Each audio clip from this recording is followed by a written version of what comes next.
Now turn it on. I mean, we hadn't quite hit the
I'll have to see what I can do about getting better sound when it's raining, but I didn't feel like wearing my chest mount, especially during practice.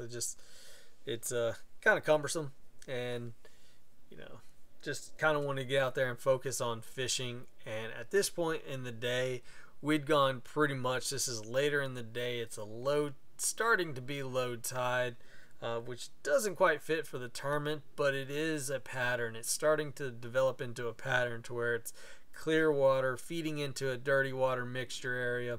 And what I ended up doing next was, after I caught a few fish there, now I probably caught about 4 fish in that last area. I didn't show them all and didn't get them all on camera, but I ran to another area pretty much immediately to try to replicate exactly the same thing, to try to replicate an area to where I knew clear water, grass, and all that gets fed into dirtier water and kind of mixes. And a lot of the time I like to set on that dirtier water area and try to fish that little bit of line right there, because sometimes the fish won't be in the clearest water, but they'll just be right off into the dirtiest water.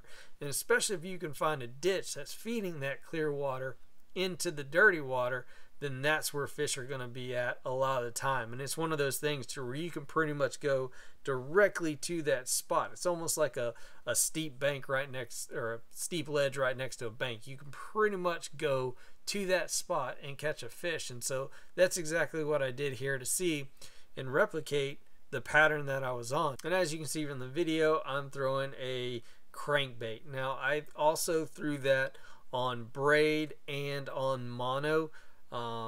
During the tournament I throw it on mono, but during this day I threw it on braid, and I was having really good luck and success with braid, and it was helping it get down just a little bit, and it was also ripping through that grass. Now that's why you want to throw a crankbait on braid, is because it rips through that grass really easily and clears that grass off of your hooks, and that'll get you more hookups when you're doing this type of technique. So I just like the action of my Lew's Mag 2 cranking rod.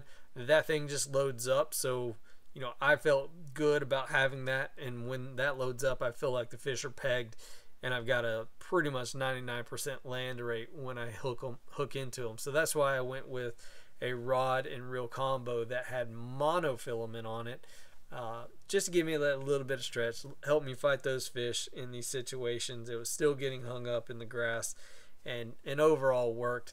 So it had the reel on it that would help me slow down my presentation, and you know, I used the reel to do that because, you know, get out there, get excited, get cranking, get going, and next thing I know, you know, I'm reeling a 7-to-1 really fast. So I use the reel to slow myself down. Just you got to know yourself as an angler and how you fish. And so, you know, got on a good pattern. The water wasn't as dirty as it will be on the tournament days. So stay tuned for that video. But as always, guys, thanks for watching. Please like, comment, share, subscribe. Y'all have a good one.